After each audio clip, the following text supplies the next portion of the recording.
This is John for the Everyday Fan Sports. Today I have the pleasure of being on the beat with John St. Augustine, author, speaker, radio host, and author of Ironman, the Randy Hundley story. How are you, John? John, this will be easy because we could just say John. Exactly. You can't forget it, man. Yeah. With me, I could forget anything. We're going to get to the book because I love the book. I appreciate everything about the book. We're going to talk about that. Start off with, how did you get to write the book? Well, that goes back probably to 1993. I was my first writing assignment was with the now long gone, I believe it's called Chicago Sports Profile magazine. I remember it. Yeah, and I don't know how it exactly happened, who approached who. It was my first paid writing assignment, much to the dismay of my English teachers in high school, I'm sure. And I got paid $250 to go to Randy's fantasy camp at UIC Field. And we could talk a little later about how I first met him when I was a kid, but that was the first writing assignment. And I covered the camp, had a hell of a time, hit a grand slam, hung out with, my coach was Gene Oliver. You get to be there with Fergie and the rest of these guys. So I wrote the article. About a month later, Randy called and said, that was really, really something special. We've been friends ever since, 30 years. Wow. And probably 5 years ago, John, we were at a golf tournament together. And I said to him, get late in the game, coach, you really ought to tell your story. Not really expecting it would be me that did it. I just was making the suggestion. He's got a unique, as you know, way into baseball, and what his place is singularly impressive. And then about 2 years ago, a year and a half ago, I guess, when he was turning 80 years old, he calls me the day after his 80th birthday or so, and he says, he's got that deep Virginia drawl. He says, "Well, John," he says, "what do you think about that book idea?" And I said, "That's a great idea. You should do it." He goes, "Well, I want you to do it." Oh. And I just hold on a second here, And sometimes I think it's easier to do this work when you're not close to somebody. But this particular case, it was a gift because we were already close friends, but there was a trust factor. He said, "I trust you." I said, "Randy, there's 50 people in this town would love to write your book." And he said, "But I trust you." And that meant the world to me. And so that's how it started. But I mean, like, how cool is that? First of all, you get paid to go to the fantasy camp, right? You had to work it, Yeah. I mean, I know how that is. I get paid to go and do some interviews too. Yeah. But you got paid to do it. You hit a grand slam. You become friends with him. Then you write his book for a Cub hero to you and to millions. How cool is that whole just the whole ball of experience? It is still like I'm waiting for it to wake up. I'm still waiting for, this is a dream. I have a good friend of mine who's in the book. His name is Gary Prang. We grew up together when I was a kid back in living on Fletcher Street, where Riverview used to be, over by Belmont Western area in Chicago. I was Randy Hundley and he was Fergie Jenkins. We pitched back and forth together. I didn't have a glove, but I had a hat. And I used the hat as a glove. And to think that all these years later, that has come around more than full circle. He was the one guy I could call. I'd call Gary and go, "What do you think of this? What do you think of that?" And still not believing that I've had the opportunity to tell Randy's life story. It's just that I've written a lot of projects, but nothing like this. Well, you said you had a story of meeting Randy earlier. I've heard a little bit about that. Yeah. I'd love for you to share it, though, again. I'm 10 years old. It's 1970. The 1969 season has come and gone and left us all high and dry, right? We thought we're going to the World Series. And in my second book, there's a chapter called The Corner. And this corner it's still there, Irving and Keeler. I don't think the Cubs stopped like they used to, but Berto Avenue runs all the way down to Keeler, and that's where the guys would get on to go out to the suburbs where they lived. Sano, Beckert, Kessinger, Randy Hundley, a few other guys. And so after the game every day, we'd be just 20 kids deep waiting for autographs. Of course, 1968, 69 was a big deal. We were getting off. It was fantastic. 1970 kind of leveled off a little bit. I'll never forget, it was a rainout game against the Montreal Expos. I go to the corner, John. I'm the only kid there. Wow. With a mitt, and it's because it's rained out. And I end up being 0 for 3 after about an hour. No high fives, no handshakes, and no autographs. Sano drove by, Kessler drove by. They all want to go home. And I'm getting ready to leave the corner, and I turn and look, and there's this red Corvette driving down the street. And I tilt my head and it says Cub 9 on the plate.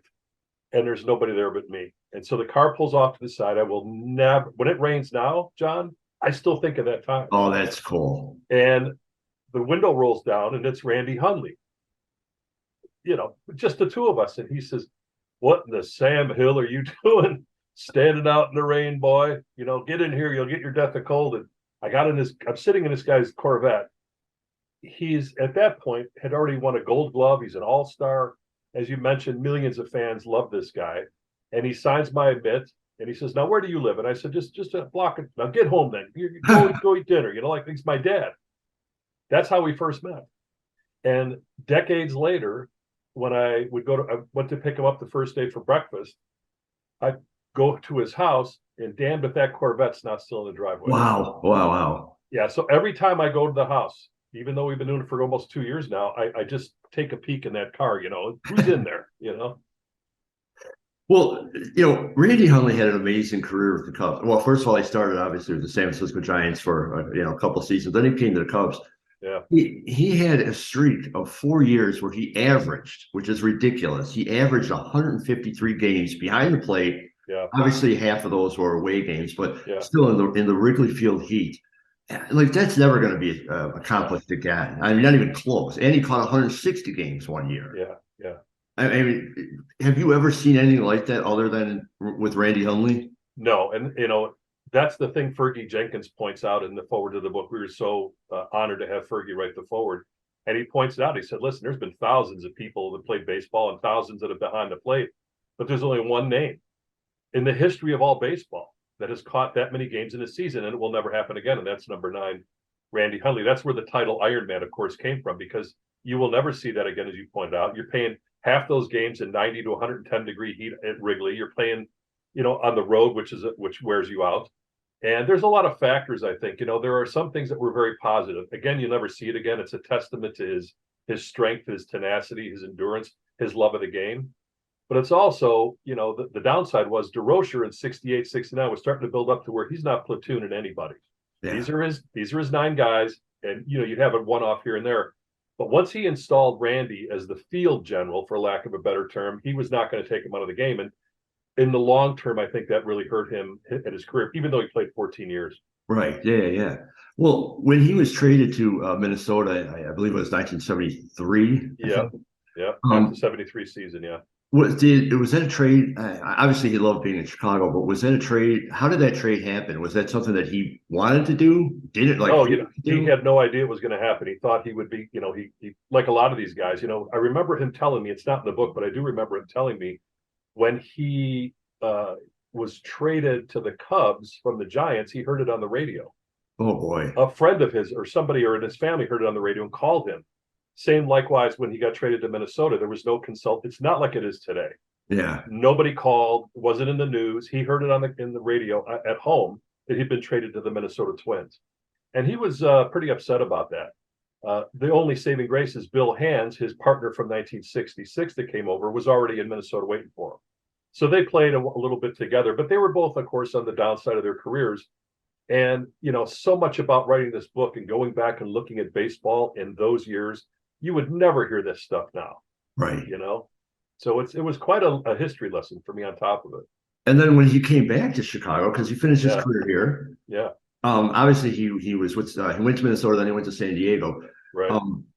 Was that something that he initiated? Did the Cubs reach out to him? Did he reach out to the Cubs? It was kind of a 50-50. He'd always want to come back and finish.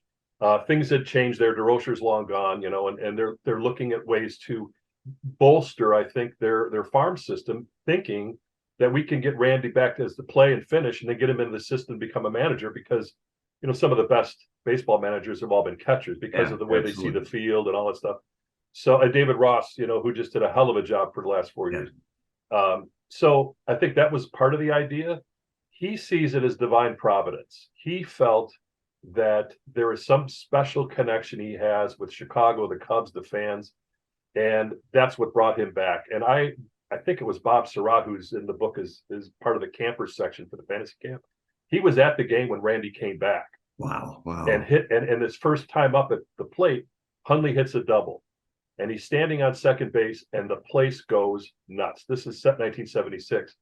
And they're playing the Mets on top of it. And Randy says he just remembered standing at second base and feeling so grateful that he could come back and finish there. And he happened to look, and there were Mets players standing and clapping for him. Wow, that's cool. He holds that kind of presence in baseball. That's amazing. Yeah. We were talking about your book. Yeah. Man. One of the things I loved about the book, obviously, there's cool stories in there. There's a lot of great stuff. The pictures are amazing. There's Yeah. pictures of him with every one of his teams. But one of the pictures that really stood out was 1969, I believe it was All-Star game. You had Red Shandies, you had Tom Seaver, you had Randy Hundley. Yeah, I think it was actually Jerry Koosman. Or Jerry Koosman, I'm sorry. Yeah, yeah. I The should have known crafty that. left-hander. Yeah, I should have Yeah. known that. Don't tell my baseball people. Yeah. Oh, yeah. Koosman, you said it. That was my mistake. I'll just edit that right out. Right. Absolutely. But like what a piece of history. Shandy's forever with the Cardinals. Cardinals, yeah. Koosman, very underrated pitcher. Yeah. And then Hundley. I mean, it's just like pictures Yeah. like that in the book. Just you could have not written anything, just show me the pictures, and I would have been amazed by that. Like, how cool is that for you? And how did you decide which pictures go in? And I mean, obviously, you got thousands of pictures. Like, how did you narrow it down? Well, let me start with the cover picture first, because the original cover I wanted, that was something I found 5 years ago online, and for whatever reason, I put it in the file. But the original photograph is something that was autographed by him and being sold somewhere by a collector. So there's an umpire in the picture. It's a very different frame that we had to work with. And the original one I wanted is really him and at the Shea Stadium game yelling at the ump after the tag, which we'll talk about. But it cost too much money to use it as a cover. So part of the magic of this book, John, is that we had 110, 120 Cub fans put in $100 each, which gave me over $10,000 so I could get the pictures and get the production. It costs bucks to do this. Oh, yeah. And so then I started working with whatever he was talking about, what related to that, what were the best images that I thought illustrated that. There's some great pictures in there from when he was a kid growing up and with his family. His first purchase, a 1955 T-Bird, his brother Ken sent me that. But when I started getting into the meat of the games, I started to look at things that I remembered as a kid. And I was so proud when he was on that all-star team. Johnny Bench started, Randy came in, they both split the game.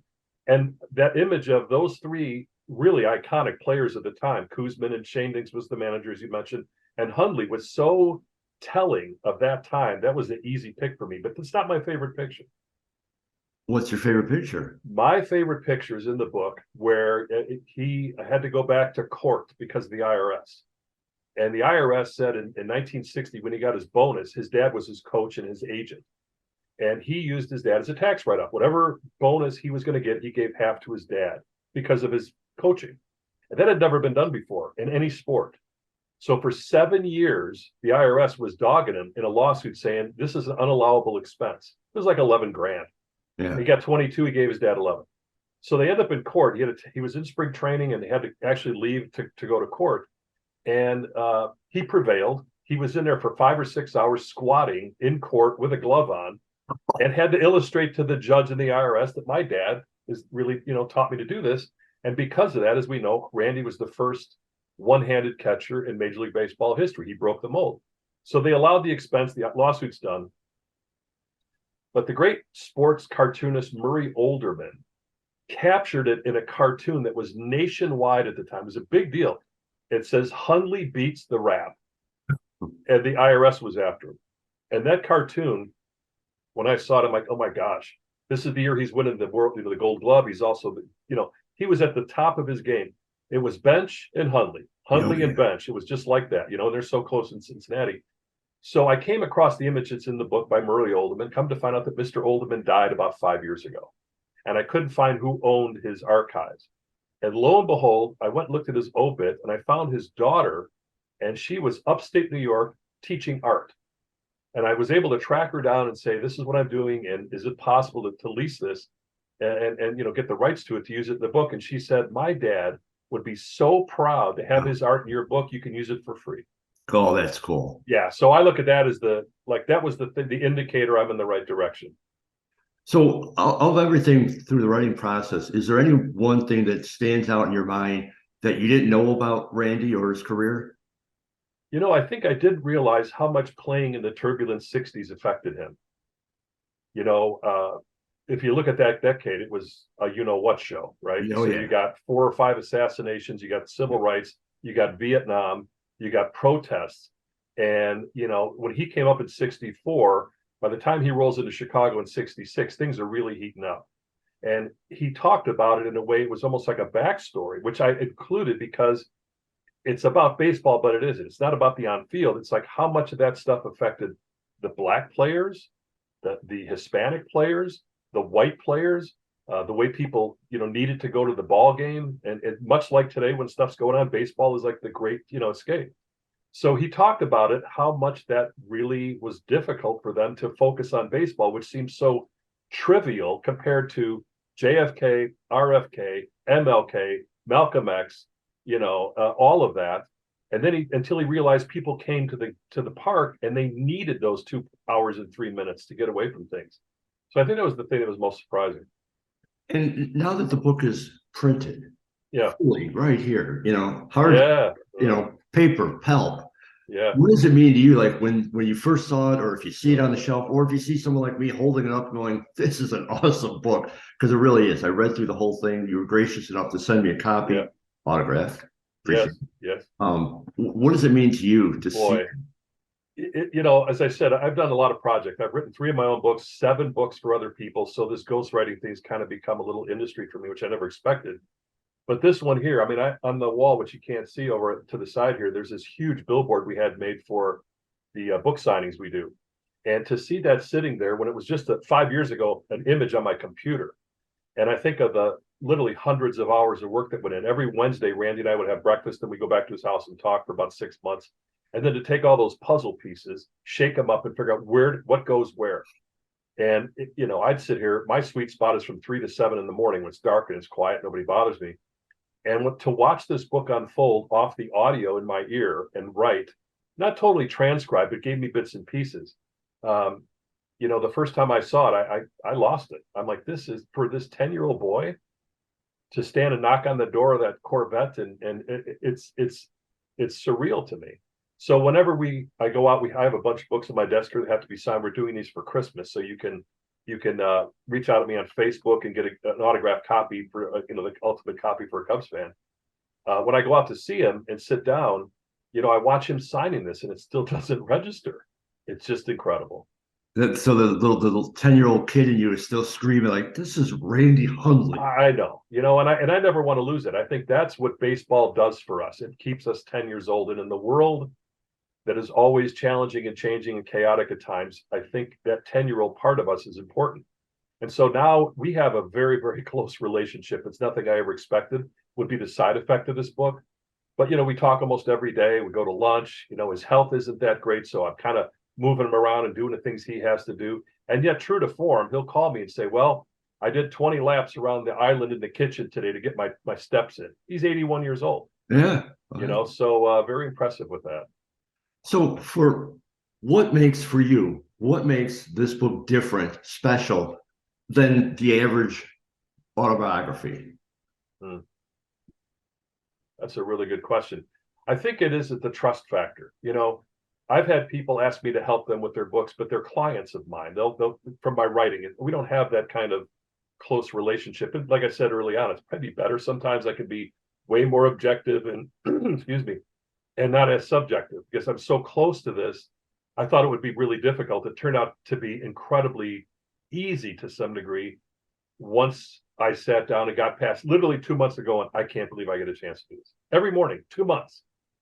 I can't believe it. Once I said this is for me to do, it all shifted. Well, that's fantastic. I know that feeling on a much smaller scale. Yeah. So I know what you're talking about. And I mean, even just talking to you, knowing you, and seeing the book that you've produced, like, for me, it's amazing. Well, and the other part of this is I also knew going in that I've been prepared to do this from a lot of different parts of my life, from radio and publishing and stuff. My first 2 books were, published by Campton Rhodes, and I learned the publishing business, never realizing that one day I would do this for other people. And as much as Randy is beloved here, it wasn't like we can go to some major publisher, get a bunch of money, write the book, and then they're going to own it. So part of this for me and the people I work with is to have them own their stuff. This is Randy's story. He shouldn't be given 35-40% to a publisher who's never heard of the guy. So this is self-published. It's only available at lulu.com, LULU.com. You put Ironman in the search bar, and that way the money goes directly to Randy and myself. A little bit goes to the printer, Lulu, and then people pay for the shipping, and it stays in house. And I can see exactly what's going on ahead. Too many horror stories with my own books to ever go that route again. So it felt really good to do the things I can do, even just doing media. If he's not up to it, I can do that. Get the book published. I can do that. Get the book signed. I don't do this for anybody else. I run books to the post office because he's Randy Hundley. I don't do that for other people. Well, But I love the guy. Yeah. I'm sure he appreciates it. I know as a Cubs fan, I appreciate it. All the other fans appreciate it. One last question though. You mentioned lulu.com. You can order the book. Is that if you order the book there, do you get it autographed, or do you contact you directly to get it autographed? Yeah, lulu.com, you just buy the book. They're not signed. They are printed and they get shipped. And we've done, I mentioned to you before we started, Rick Cogan at the Tribune loved the book as much as you do and as much as everybody else does, apparently. And he did a fantastic story on it. And it got picked up by Yahoo Sports, and it goes on and on. Things move around the internet. And we've done really well with the book. It's Christmas time. Again, if you're of our age and you understand this, you couldn't get a better Christmas gift than an autographed book from Randy Hundley for the ultimate gift for a Cub fan. But if you find me on Facebook, and it's not hard to do, John St. Augustine, you can send me a Facebook message and we can arrange the payment. It's $25. I mean, come on, you buy a pizza for that. $25, which includes shipping, right? So and an autograph. And it's autographed to somebody like you. Fantastic. I don't know. I mean, and especially now, perfect time for Christmas gift. Right. Especially for the Cubs fan, but really any baseball fan. Yeah. Any Chicagoan. I mean, it covers so many different areas, even from a historical standpoint. Before I let you go, John, once again, tell everybody where they can find the book, where they can find any more information about you if you'd like.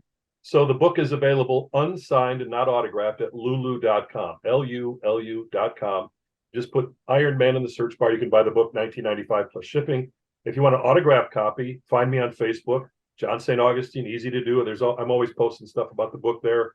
Send me a Facebook message. We'll arrange payment. We'll get the book signed and get to you in time for Christmas. You can also go to my website, which is auroramediaproductions.com, and you can order the book through there, but that's also right to Lulu. So the best way to do it if you want signed is to find me on Facebook, and we'll get it taken care of. Well, John, thank you very much for your time. Thank you for the book. Thank you. You're welcome. And thank you for your help. Thank you for your help ahead of time, connecting to me people who are smart about this stuff than I am. Well, thank you for acknowledging me in the book. That really meant a lot to me. And again, like we were saying before, to pinch yourself, for me to be mentioned in a book about Randy Hundley, that 10-year-old kid that used to go out to Wrigley Field, I never thought this I never dreamt anything like this would happen either. So really, I encourage everyone to get the book, not just because I'm in it, but because it really is a fantastic book. Like I said, Cubs fan, baseball fan, Chicagoan, historical, whichever, just buy the book and get it autographed. It's even better. John, thank you very much for your time, sir. And I appreciate it. Yeah, you too. Thanks, John. Thanks, man.